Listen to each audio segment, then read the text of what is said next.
1er mai explosif en France avec plusieurs centaines de milliers de personnes dans les rues, notamment à l'appel de l'intersyndicale pour protester contre la réforme des retraites. À quelques jours de l'élection présidentielle en Turquie, Recep Tayyip Erdogan annonce que le chef de l'État islamique a été neutralisé en Syrie. L'Allemagne a lancé ce lundi le ticket unique à 49 € par mois qui permet de prendre bus, métro, tramway ou trains régionaux. J-5 avant le couronnement de Charles III et les différents quartiers de la capitale s'y préparent dans une ambiance particulière.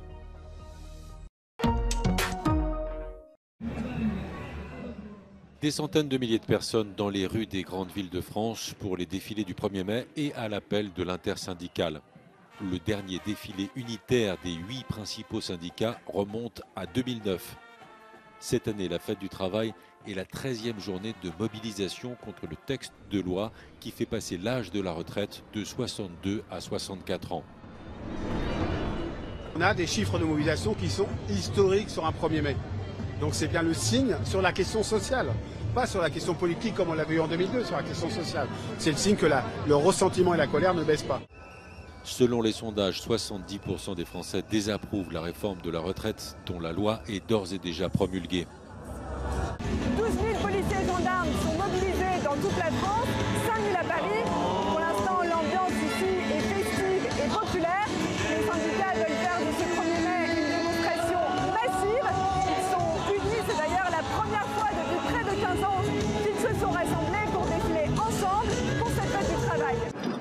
Des tensions ont éclaté en marge des cortèges dans les rues de Lyon, Nantes et Paris, avec notamment des jets de projectiles contre les forces de l'ordre, des vitrines caillassées et du mobilier urbain détruit. Ah, c'est pas beau ça, des policiers qui défilent avec nous. Une commémoration qui vire en arrestation de masse. Une centaine de personnes ont été arrêtées ce lundi sur la place Taksim en plein centre d'Istanbul. Un lieu hautement symbolique, théâtre d'un attentat sanglant contre des manifestants lors de la fête du travail de 1977.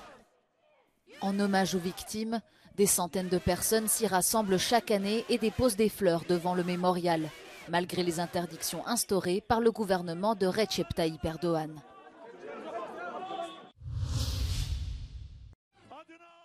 En pleine campagne présidentielle, Recep Tayyip Erdogan annonce que le chef présumé de l'État islamique a été neutralisé en Syrie par les services de renseignement. Une déclaration faite lors d'une interview à la télévision à quelques jours de l'élection présidentielle où sa victoire est loin d'être acquise. Milli İstihbarat Teşkilatımız, DAEŞ'in sözde lideri Ebu Hüseyin el-Kureyşi kod adlı şahsı uzun süredir takip ediyordu. Şimdi bunu ilk defa buradan yayınlıyorum. Son dakika veriyorsunuz. Evet. Son dakika haber veriyorsunuz. Evet. Bu şahıs Milli İstihbarat Teşkilatımızın dün Suriye'de gerçekleştirdiği bir operasyonla etkisiz hale getirildi. İnşallah bundan sonra da terör örgütleriyle ayrım yapmadan mücadelemizi sürdüreceğiz. Abou al-Hussein al-Kourachi avait pris les commandes de l'État islamique après la mort en novembre de son prédécesseur. Il essayait de ressusciter une organisation dont l'influence a grandement reculé en Irak et en Syrie après plusieurs défaites militaires, symbolisées par la mort en 2019 de son chef historique, Abou Bakr al-Baghdadi, tué lors d'un raid de l'armée américaine. Recep Tayyip Erdogan, 69 ans, est bien décidé à se maintenir 5 ans de plus à la tête de la Turquie. Le président sortant a débuté ce week-end sa campagne électorale à coups de meetings et de promesses. Mais cette présidentielle s'annonce d'ores et déjà comme la plus disputée de l'ère Erdogan, qui affronte pour la première fois une opposition unie après 20 ans de pouvoir. Recep Tayyip Erdogan fait face à 3 prétendants, dont son principal adversaire, Kemal Kılıçdaroğlu, 74 ans, candidat d'une alliance de 6 partis d'opposition laïque et social-démocrate. Ce dernier a promis un virage démocratique et entend séduire le jeune électorat. Un peu plus de 5 millions de 18-25 ans se rendent aux urnes pour la première fois. Ils n'ont connu que Recep Tayyip Erdogan et sa dérive autocratique. L'opposition entend ramener la lumière en Turquie. Réponse dans les urnes le 14 mai prochain.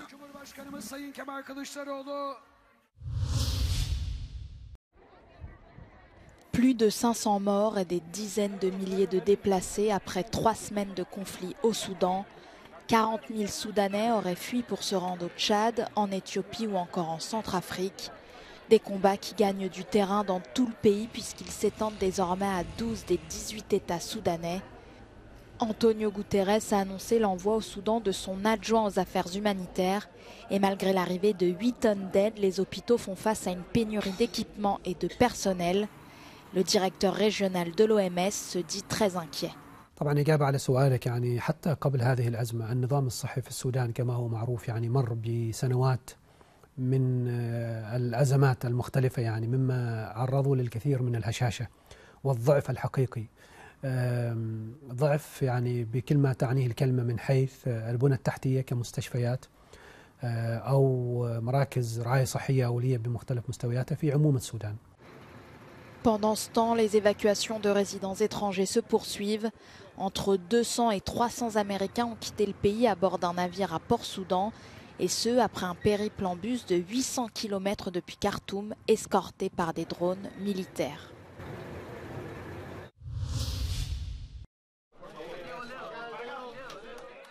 Le Paraguay a un nouveau président. L'économiste Santiago Peña, candidat du Parti conservateur Colorado, a largement battu le candidat de l'opposition Efraín Alegre avec 42,7% des voix. Il prendra ses fonctions le 15 août prochain pour une durée de 5 ans. Hoy no estamos celebrando un triunfo personal. Hoy estamos celebrando la victoria de un pueblo que con su voto eligió el camino de la paz social, del diálogo, de la fraternidad y de la réconciliation nationale. La pauvreté sera un des grands défis de son mandat dans un pays où les inégalités se creusent et où son parti, le Colorado, au pouvoir depuis 70 ans, est accusé de corruption systématique.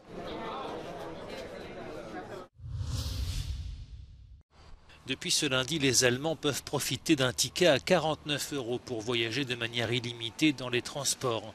L'objectif est double, il s'agit d'aider la population face à l'inflation et aussi d'encourager les usagers à délaisser leurs véhicules privés pour le bus, métro, tramway, le train, voire les ferries. De nombreux Allemands sont conquis. Ich kenne viele, die das haben und das sehr feiern. Ich werde das jetzt beantragen, einfach weil es eine super Möglichkeit ist, auch für junge Leute. Le billet est disponible via une application pour smartphone ou sous forme de carte à puce. La mesure financée par l'État et les régions à hauteur de 1,5 milliard d'euros chacun est critiquée par l'opposition qui met en avant le déficit de la Deutsche Bahn et les besoins de rénovation du réseau ferroviaire. L'été dernier, l'Allemagne avait déjà proposé un ticket à 9 € qui avait conquis plus de 50 millions de voyageurs. L'Allemagne n'est pas pour autant pionnière dans ce domaine. Il y a 3 ans, le Luxembourg était devenu le premier pays à instaurer la gratuité dans les transports publics. Jair Bolsonaro fait son grand retour sur la scène politique brésilienne. 4 mois après sa défaite à l'élection présidentielle et son départ pour les États-Unis, l'ancien président a fait sa première apparition publique avec un bain de foule au Salon des technologies agricoles de Sao Paulo, devant des centaines de partisans, députés et anciens ministres de son cabinet. Un lieu qui n'a pas été choisi au hasard. Le secteur foncier et agroalimentaire a été l'un de ses principaux soutiens lors de son mandat.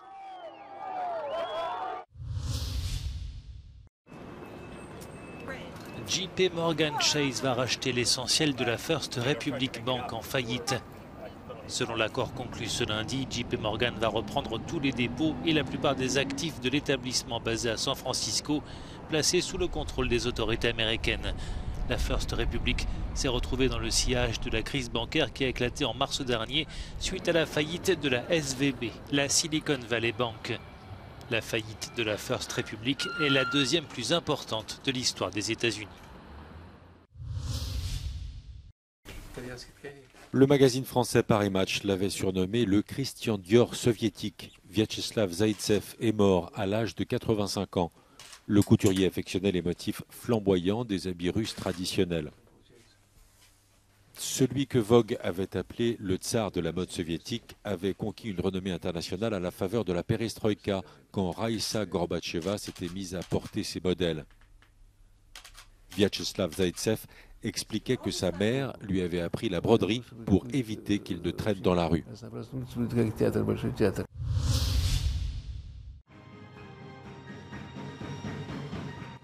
Dernière répétition avant le grand jour. À Brixton, le quartier londonien, aussi baptisé Little Jamaica, on se prépare au couronnement du roi Charles III. Des festivités animées par l'orchestre de chambre du quartier dans un contexte social particulier.